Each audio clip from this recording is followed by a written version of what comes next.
So they decided to come up with this treatment plan because the emergency fact was that the one that was in the chest cavity that was pushing his heart, if it grew any more, it could push it and sever it and be ultimately fatal. So they were focused on the most to get that shrunken so that they could at least operate and take it out. So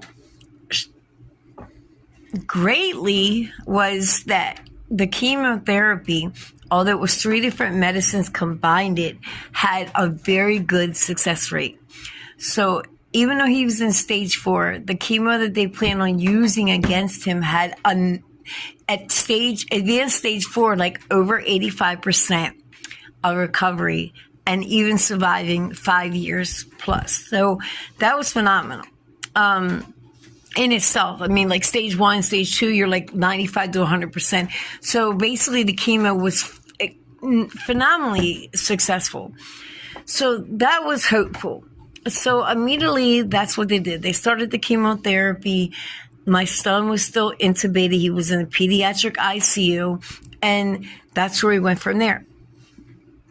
Like it did. A couple months later, not even that long, the tumor responded. The cancer responded to the chemo as it should have.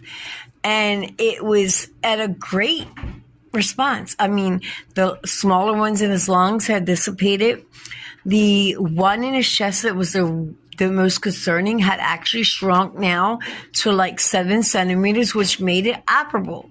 So next goal, let's get this out of your chest, right? We're going to get it out of his chest. And once we remove this tumor, then we can focus on the secondary tumor, which we believed is a sister tumor. That's on his liver from the lung. But the other little ones in his lung and now in the hip bones have all dissipated. And now we just have to get this one out of his chest, and then we'll follow up with chemo and we'll get out the one on his liver. So at this point, because it had shrunk, he also was now able to breathe on his own. So the ventilator was showing that he was breathing himself most of the time. So they were able to take that out. So this is a duration of about 6 weeks from the time you took him into the emergency room until the time that they're taking out the ventilator.